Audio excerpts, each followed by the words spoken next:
Descubre los 2600 años de transformación de Marsella.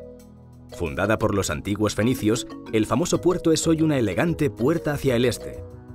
Podrás descubrir los lugares más representativos de la historia política, religiosa y marítima de esta gran ciudad. Empieza tu excursión de mediodía por la preciosa Marsella con una visita a la Basílica de Notre-Dame-de-la-Garde. A lo largo de los años, muchos pescadores locales han realizado sus ofrendas en esta iglesia como agradecimiento por haber regresado sanos y salvos del mar. Los jardines de la Basílica ofrecen una maravillosa vista panorámica de la ciudad. Continuarás en autobús por la preciosa carretera de la Corniche de Kennedy. Podrás ver casas, villas y mansiones preciosas.